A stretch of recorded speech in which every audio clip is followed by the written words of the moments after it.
The metallic sound of a shotgun shell racking into a chamber cut through the Louisiana night. Then another, and another. 4 black men stood in full view of the police, deliberately loading their weapons as teenage protesters faced down fire hoses aimed at their faces. The officers froze. They'd used these tactics in Birmingham, Montgomery, Selma. Dogs, hoses, batons. It always worked. But nobody had ever pointed guns back at them before. The police ordered the fire truck to withdraw. July 8th, 1965. Bogalusa, Louisiana. A white mob surrounded peaceful civil rights marchers outside City Hall, hurling rocks, closing in for the attack that would send them running like they always did. Then 3 shots cracked across the crowd. A white man dropped, hit in the chest. The mob scattered in seconds, and for the first time in the history of the American Civil Rights Movement, a black man had shot a white man in self-defense during a demonstration and lived to tell about it. His name was Henry Austin. He was 21 years old, and he was a deacon for defense and justice. This is the story that history tried to forget. The story of Black World War II and Korean War veterans who came home from fighting for freedom abroad and decided to fight for it at home. Not with sit-ins, not with marches, not by turning the other cheek. With loaded M1 rifles, military discipline, and a simple promise. If you come to kill us, we will kill you first. When the Ku Klux Klan came riding through black neighborhoods at midnight, these men were waiting in the darkness. When white mobs attacked civil rights workers, these men formed armed perimeters. When Martin Luther King Jr. preached non-violence, these men said, "God bless you, but we'll be over here with the shotguns." And in 4 short years, they did something no one thought possible. They made the Klan afraid. The northern Louisiana mill town of Jonesboro seemed like an unlikely birthplace for armed resistance. Population 5,000, half black, half white, entirely segregated. The paper mill paid the wages. Jim Crow wrote the rules, and by 1964, those rules were being challenged by the Congress of Racial Equality, known as CORE. CORE had established a freedom house in Jonesboro that spring, bringing in young activists, many of them white, to help register black voters. Their presence enraged white Jonesboro. To the local Klan, these outside agitators represented everything they feared about the changing South. So in July 1964, the Klan decided to make an example of them. 5 black churches burned. The Masonic Hall burned. A Baptist center burned. All in the space of a few weeks. The Freedom House itself came under repeated attack. Shots fired through windows at night. Rocks through windshields during the day. The pattern was familiar throughout the South. Terror without consequence. Violence without arrest. But Jonesboro had something most rural southern towns didn't have. It had a significant population of black men who'd fought in World War II and Korea. Men who knew how to handle weapons. Men who'd faced enemy fire on 2 continents. Men who'd been promised that their service to their country would mean something when they came home. They'd been lied to. Ernest Thomas had been born in Jonesboro on November 20th, 1935. He'd grown up fighting white boys for access to swimming holes, learning early that rights went to those who fought for them, not to those who asked politely. After military service, he'd returned home believing that political change had to be secured by force, not moral appeal. The Klan's July rampage proved him right. Frederick Douglass Kirkpatrick had been named after the great abolitionist. Born in 1933 in Haynesville, Louisiana, he'd excelled at Grambling, earning a degree in biology while playing football. His imposing physical presence made him hard to ignore. His education made him hard to dismiss, and his position as gym teacher at the segregated black high school gave him access to the community's young men. Before the convoy, 2 separate groups had already formed to protect CORE workers. Thomas led one group of sentries who guarded the Freedom House at night. Kirkpatrick organized another that monitored police arrests and worked to keep the community safe. Both groups were informal, unorganized, reactive. The July Klan convoy changed everything. Thomas and Kirkpatrick met with about 20 other men in November 1964. Most were veterans. All were tired. Tired of watching their churches burn. Tired of watching their children terrorized. Tired of being told to wait, to be patient, to let the system work. The system was working, just not for them. They called themselves the Deacons for Defense and Justice. The name was strategic. Deacon implied respectability, religious values, community service. It made them sound like a church group. which is exactly what they wanted white folks to think. What they actually were was a disciplined armed self-defense organization with clear rules. Never fire first. Always fire back. Protect civil rights workers, their families, and the black community. Use military tactics, military discipline, military precision. The Deacons established membership criteria that would have made the Army proud. Men only, over 21, American citizens, married men with military service preferred, registered voters, no hotheads. Anyone with a reputation for starting trouble was rejected. This wasn't about revenge. It was about protection. They organized CB radio networks and walkie-talkies for communication. They ran nighttime patrols through black neighborhoods in cars. They stationed armed guards outside the Freedom House, and they made sure everyone, black and white, knew they were there. In early 1965, black students in Jonesboro picketed the local high school, demanding integration. Hostile police arrived with fire trucks, preparing to turn hoses on the teenagers. It was Bull Connor's playbook, proven effective in Birmingham. Then a car pulled up carrying 4 Deacons. In full view of the police, these men calmly loaded their shotguns. The metallic sound of shells racking into chambers carried across the street. The police looked at the shotguns.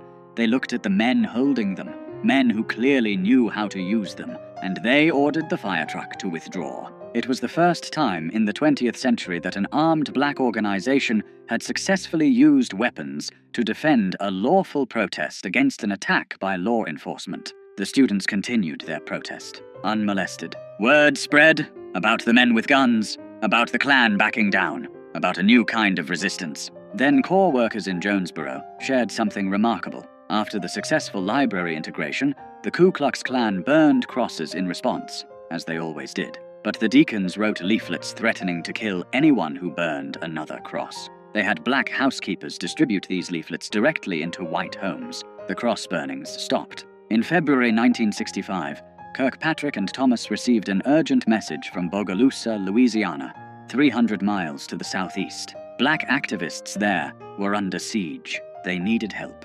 February 21st, 1965. The day Malcolm X was shot in New York, Kirkpatrick, Thomas, and a Corps field secretary traveled to Bogalusa to organize the 2nd Deacons chapter. If Jonesboro had been difficult, Bogalusa was a nightmare. The city of 22,000 was a company town, dominated by Crown Zellerbach, a massive paper mill operation. Roughly 40% of residents worked for the company. 70% of the city's taxes came from Crown Zellerbach employees, and approximately 100 of those employees were Ku Klux Klan members. The mill embodied segregation. Black workers couldn't eat with whites, couldn't sit in the same break rooms, couldn't use the same restrooms, couldn't hold supervisory positions no matter how qualified. They did the hardest, dirtiest, most dangerous work for the lowest wages. When they complained, they got fired.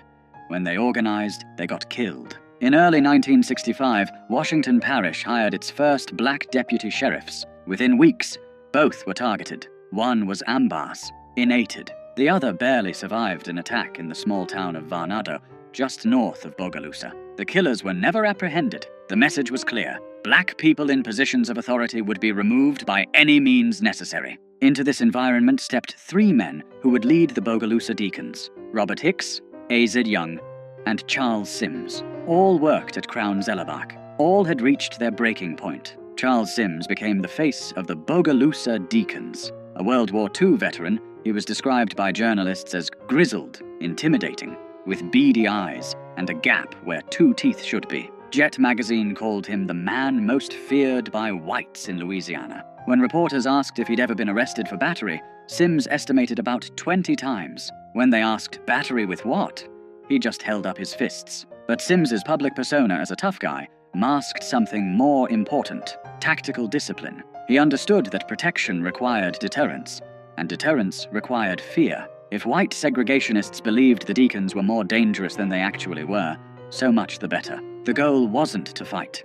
It was to make sure fighting never became necessary. Robert Hicks had publicly demanded that black workers at the mill receive equal promotion opportunities. This made him a target. In early 1965, a coffin appeared in his yard with his name painted on the side.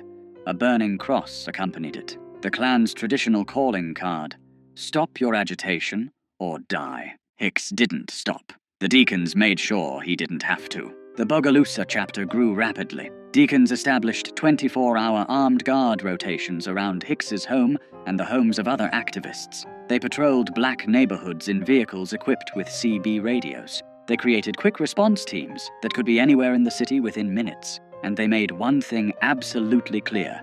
If you attacked a black person in Bogalusa, you would be shot. In spring 1965, a young deacon named Henry Austin, a 21-year-old insurance collector, finished his rounds in Washington Parish as the sun set. Heading back toward Bogalusa down a dirt road, he noticed headlights behind him. They came closer, too close. Austin realized he was being pursued by Klansmen. The cars chased him to a bridge. They pulled alongside, trying to force him off the road. Austin had two choices: die or fight. He chose to fight. Opening fire with his pistol through his own car window, he hit the lead vehicle. It swerved, missed the bridge, and ran into the water. Austin escaped. The next day, shaken but alive, he went to see Charles Sims and formally joined the Deacons. Within months, Austin would do something unprecedented in the civil rights movement. The Congress of Racial Equality continued its work in Bogalusa throughout the spring and summer of 1965, testing the new Civil Rights Act by attempting to integrate public facilities. The Klan response was immediate and violent. White mobs threw rocks at peaceful marchers. Police stood by and watched. Sometimes they joined in. On July 8, 1965, hundreds of white opponents gathered outside Bogalusa City Hall to confront civil rights marchers. The crowd grew hostile, surrounding the protesters, throwing objects. Violence seemed inevitable. Henry Austin, now a deacon, was there providing security. A white man named Alton Crow confronted the crowd of black demonstrators, advancing aggressively. Austin drew his pistol and fired 3 times, hitting Crow in the chest. The mob dispersed instantly. Crow survived. So did Austin. And that night, Charles Sims reportedly said to FBI informants, "A brand new Negro was born." It was the first time during the civil rights movement that a black man had shot a white man in self-defense during a demonstration and survived to tell about it. The psychological impact rippled through both communities. For black residents of Bogalusa, it proved that armed self-defense worked. For white segregationists, it proved the rules had changed. Corps leader James Farmer needed to come to Bogalusa to speak at the funeral of one of the assassinated black deputies. Police warned him the Klan was planning to shoot him. Farmer, one of the principal architects of non-violent civil rights protest, called the Deacons. 4 armed deacons met Farmer at the New Orleans airport. They drove him 65 miles to Bogalusa in a convoy, weapons visible, radios coordinating. They provided security at the funeral, where approximately 50 deacons attended. No one was attacked. Farmer survived, and afterward, he told the press something that shocked civil rights leaders across the country. Corps is non-violent, but we have no right to tell black people in Bogalusa or anywhere else that they do not have the right to defend their homes. Even Martin Luther King Jr.'s Southern Christian Leadership Conference employed armed guards, though they rarely discussed it publicly. King himself, during the early days of the Montgomery bus boycott, had kept guns in his home. The difference was visibility. The deacons didn't hide their weapons. They displayed them openly, deliberately, strategically. On a July night in 1965, a cavalcade of 25 Klan cars drove through a black neighborhood in Bogalusa, hurling insults, randomly firing into houses. The Klan had done this hundreds of times before, in dozens of towns, always with the same result: terror without resistance. This time, the neighborhood fired back. Dozens of rifles and pistols opened up on the convoy. Klansmen, shocked to be under attack, sped away in panic. Some vehicles running into ditches in their haste to escape. They never came back. One deacon leader remembered, "They finally found out that we really are men, and that we would do what we said, and we meant what we said." The escalating violence forced the federal government's hand. The Department of Justice, which had been reluctant to challenge local police departments that collaborated with the Klan, finally acted. In July 1965, using Reconstruction-era laws, federal authorities ordered local police to protect civil rights workers. FBI agents flooded the region. Federal prosecutors began building cases against Klan members. By the end of 1965, the Louisiana Klan had been devastated. Membership collapsed. Cross burnings nearly ceased. Night riding stopped. Federal surveillance and prosecution, combined with armed black resistance, had accomplished what decades of non-violent protest alone could not. The Deacons expanded rapidly. On March 8, 1965, they formally incorporated as a Louisiana non-profit organization with an explicit mission: the defense of civil rights, property rights, and personal rights. By mid-1965, chapters existed across Louisiana, Mississippi, Alabama, and even in Chicago. At their peak, the Deacons had approximately 21 chapters and 46 affiliates. They provided security for major civil rights events. In 1966, when James Meredith, the first black student at the University of Mississippi, was shot during his March Against Fear, the Deacons joined the continuation march from Memphis to Jackson, providing armed escorts. At night campsites, Deacons stood guard. Martin Luther King Jr., despite his philosophical opposition to armed resistance, accepted their protection during parts of the march. He understood that in rural Mississippi, nonviolence alone could get you killed. Charles Sims articulated the Deacons' philosophy in an August 1965 interview. The reason why we had to organize the Deacons in the city of Bogalusa was the black people and civil rights workers didn't have no adequate police protection. When the white power structure found out that they had men, black men that had made up their minds to stand up for their people and to die if necessary for their people, they started acting a little different. Asked about the Second Amendment, Sims was direct. "I think a person should have the right to carry a weapon in self-defense." We found out in Bogalusa that the Louisiana state law that says a man can carry a weapon in his car as long as it's not concealed meant for the white man. It didn't mean for the colored. The Deacons operated under strict rules of engagement. They pledged their lives for the defense of justice and their community, but only in defensive situations. Charles Sims repeatedly emphasized this to members and media. "We will never go on the offense. But if the Klan or anybody else comes in here to hit us, I guarantee they will get hit back." This discipline separated them from vigilantes. They weren't seeking revenge or starting fights. They were establishing boundaries and enforcing them. The fact that those boundaries were backed by men with combat experience and loaded weapons made them real in a way that court orders and federal laws were not. The Federal Bureau of Investigation took notice. By mid-1965, the FBI had opened an investigation into the Deacons, classifying them as a potential black extremist organization. Bureau Director J. Edgar Hoover ordered intensive surveillance, fearing the group would spark a race war. FBI agents infiltrated chapters, recruited informants, tracked weapons purchases, and monitored communications. They documented everything: membership lists, training procedures, weapon types, patrol routes. The investigation files would eventually total over 600 pages. But the FBI found something unexpected. The Deacons' presence actually reduced violence. Areas with active Deacons chapters saw fewer Klan attacks, fewer shootings, fewer nighttime raids. Armed deterrence worked. The Deacons' effectiveness in Bogalusa had additional consequences. Robert Hicks, the activist whose home had been threatened with the coffin, turned to the court system in late 1965 to challenge workplace discrimination at Crown Zellerbach. His lawsuit, backed by federal civil rights enforcement and protected by the Deacons, opened previously closed job opportunities and promotions for black workers at the mill. The combination of federal legal action, armed self-defense, and organized protest proved more effective than any single approach alone. Black voter registration in the region increased dramatically. By the late 1960s, black residents were serving in law enforcement positions throughout rural Louisiana, something unthinkable just years earlier. But success brought complications. The Black Power movement, emerging in 1966 with Stokely Carmichael's famous call in Mississippi, attracted national attention. The Black Panther Party,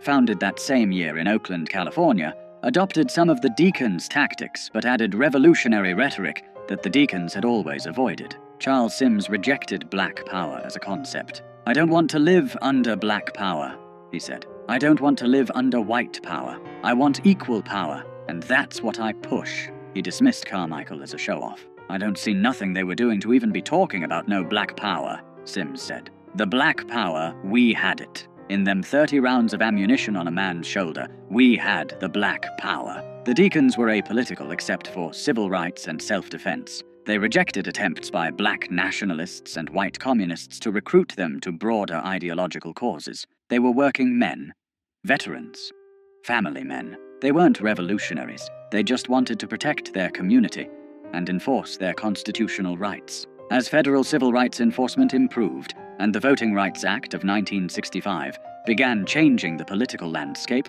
the acute need for armed self-defense diminished. The Deacons had forced the federal government to intervene. Once that intervention came, their role became less critical. By 1968, Deacons' activity had declined significantly. The Black Panther Party, with its more militant rhetoric and urban focus, captured media attention and overshadowed the rural, working-class, defensive approach of the Deacons. The FBI, concerned about urban riots and revolutionary movements, shifted its surveillance away from the Deacons toward these newer organizations. The Deacons never completely disbanded, but they faded from public view. Their story was largely forgotten, overshadowed by the more visible narrative of non-violent resistance led by Martin Luther King Jr. History books mentioned them briefly, if at all. The civil rights movement, as taught in schools, emphasized peaceful protests and moral suasion, not armed veterans establishing defensive perimeters. Frederick Douglass Kirkpatrick moved to New York,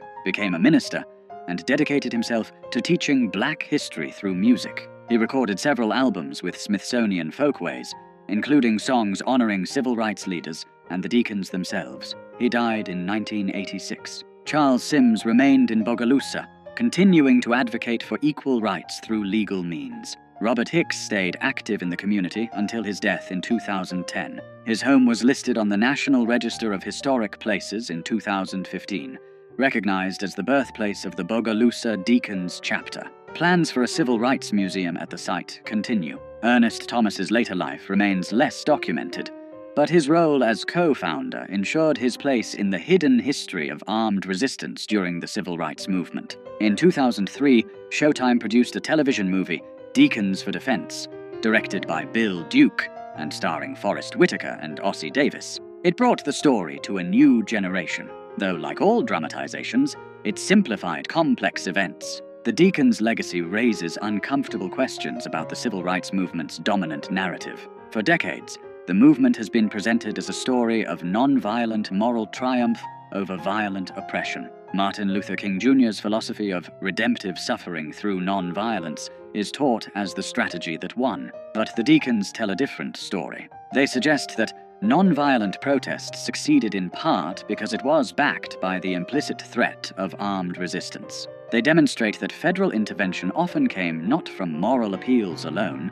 but from the specter of armed conflict that the government wanted to prevent. They prove that working-class black veterans, not just college-educated leaders, played crucial roles in securing civil rights. Most significantly, they show that black people throughout the South had always defended themselves when possible, had always fought back when necessary. The Deacons didn't invent armed resistance. They organized it, publicized it, and made it a visible part of the civil rights struggle. Lance Hill, a historian who wrote the definitive book on the Deacons, noted something remarkable. The Deacons' local campaigns frequently resulted in substantial victories that self-sustaining organizations, producing real power that survived after national civil rights groups departed. In Jonesboro, the Deacons compelled Louisiana Governor John McCain to intervene in the city's civil rights crisis, the first time a Deep South governor capitulated to the civil rights movement. In Bogalusa, they forced federal intervention that broke the Klan's power. These weren't symbolic victories. They were concrete changes in power relations, enforced not by moral suasion, but by armed men who'd decided they would no longer be victims. The standard narrative of the civil rights movement emphasizes that violence was the tool of oppressors, that meeting violence with violence was morally wrong and tactically foolish. The Deacons complicate that narrative. They met violence with the credible threat of violence. And it worked. This doesn't diminish the importance of non-violent protest. Sit-ins, freedom rides, marches. These tactics mobilized public opinion, attracted media coverage, and created moral pressure on political leaders. But in rural Louisiana and Mississippi, where federal marshals were absent and local police were Klansmen, non-violent protesters needed protection. The Deacons provided it. One Deacon member told an interviewer, "If the Deacons had been organized in 1964, the 3 civil rights workers that was assassinated in Philadelphia, Mississippi, might have been living today because we'd have been around to protect them. He was referring to James Chaney, Andrew Goodman, and Michael Schwerner, murdered by Klansmen and buried in an earthen dam, their deaths shocking the nation. Would armed guards have saved them? Impossible to know, but the fact remains. In areas where deacons operated, civil rights workers survived. In areas without that protection, some didn't. The deacons represented something that made civil rights organizations nervous and historians uncomfortable. The American tradition of armed self-defense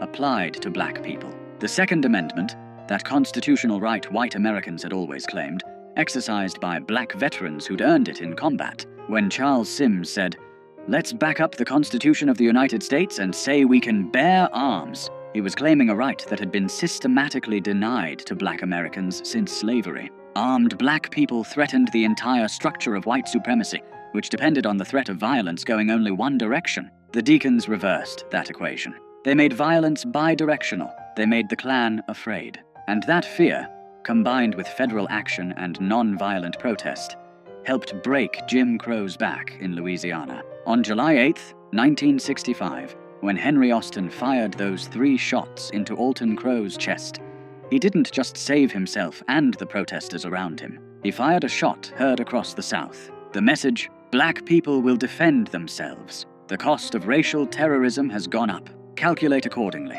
The Klan calculated. Cross burnings decreased. Night riding stopped. Attacks on civil rights workers declined. Not because segregationists had a change of heart, but because they'd done the math. Some targets shot back now, and those who shot back were combat veterans who didn't miss. The deacon's story challenges comfortable narratives about how social change happens. It suggests that moral arguments alone don't transform power structures, that sometimes violence, or the credible threat of it, is necessary to secure basic rights, that working-class black people with guns were as important as middle-class black people with law degrees. This is why the deacons were largely written out of civil rights history. They didn't fit the story civil rights leaders wanted to tell, or that white America wanted to hear. King's dream was palatable to white liberals. Armed black veterans shooting at white men was not. But the deacons weren't trying to be palatable. They were trying to survive. They were trying to protect their families, their neighbors,